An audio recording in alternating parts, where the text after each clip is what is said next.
In September 2000, a Hollywood movie showed the Twin Towers collapsing. 6 months later, a magazine cover showed planes flying towards Manhattan's skyline. That same year, a video game featured a terrorist attack on New York's landmark. None of these alone meant anything, but together they formed a pattern that shouldn't exist. Images clustering around a moment that hadn't happened yet, as if reality was leaking. In this video, you'll witness documented cases where fiction seemed to echo future events. Not predictions, not warnings, but moments where the boundary between what was imagined and what would become real grew thin. Each case recorded by professionals who had no reasons to fabricate what they observed, and each one raises the same quiet question. Are we really choosing our future? Or is the future already there, waiting for us to arrive?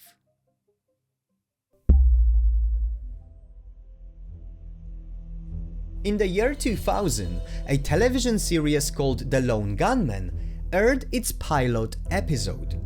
The plot was disturbingly specific.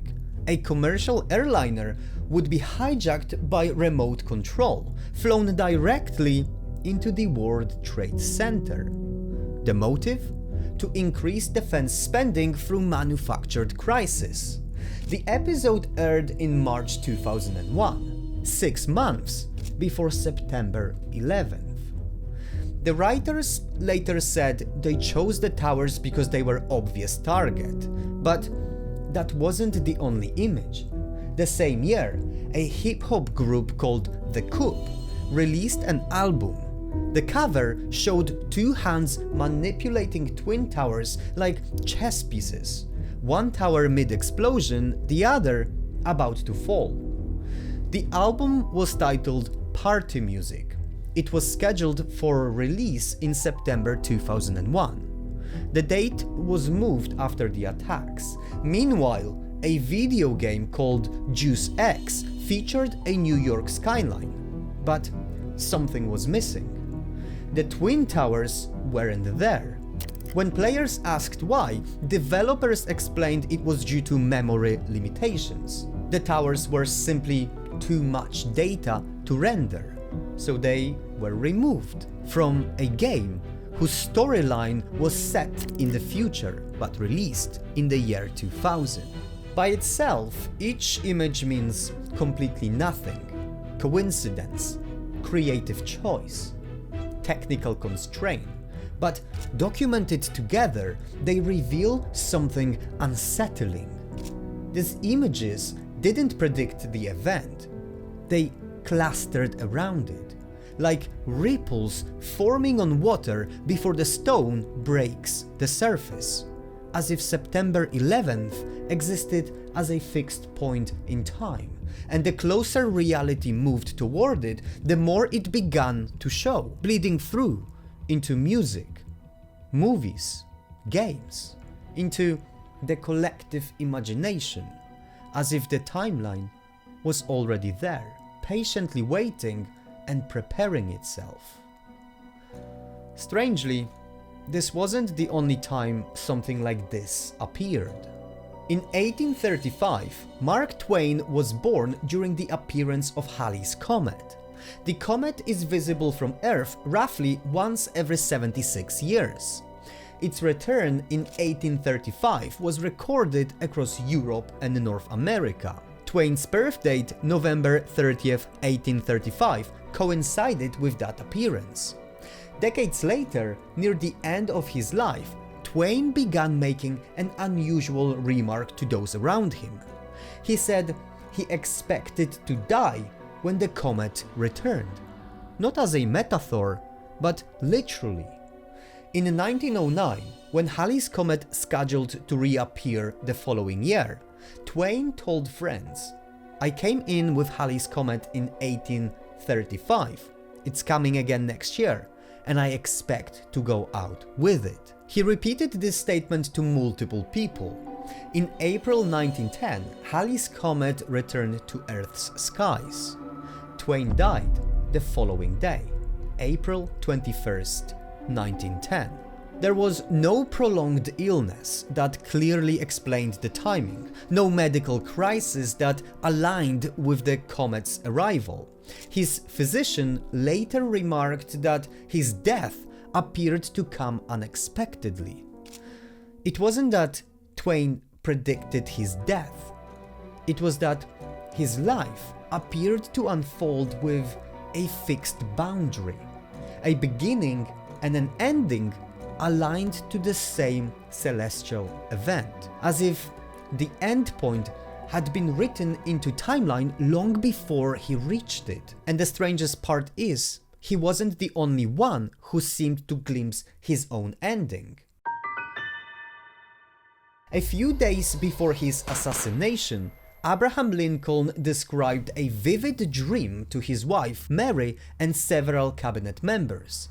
The dream was documented in multiple accounts. Ward Hill Lamon, Lincoln's bodyguard, recorded it in detail. In the dream, Lincoln wandered through the White House. He heard the sound of crying, sobbing that echoed through the halls. Following the voices, he entered the East Room. There, he saw a body lying in state, surrounded by mourners dressed in black, soldiers standing guard. When he asked soldiers who had died, the answer was simple: the president. He was killed by an assassin. In the dream, Lincoln looked at the face of the corpse, but he couldn't see it clearly, only that it was draped in funeral clothes. Days later, the dream became reality. Lincoln was shot at the Ford's Theater on April 14, 1865. His body lay in state in the exact same room, the East Room of the White House. Mourners dressed in black, soldiers standing guard, everything exactly as he had dreamt. These weren't visions of the future. They were moments where the mind seemed to brush against something fixed, a scene that already existed somewhere ahead of the timeline, as if the future was already written, and under the right conditions, the script bleeds through. And perhaps the strangest case of all involves a moment where reality seemed to bend around a single book.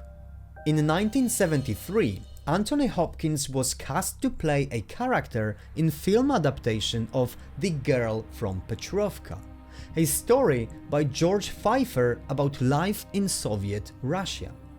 Hopkins needed to read the book to prepare for the role. He spent days searching every bookstore in London.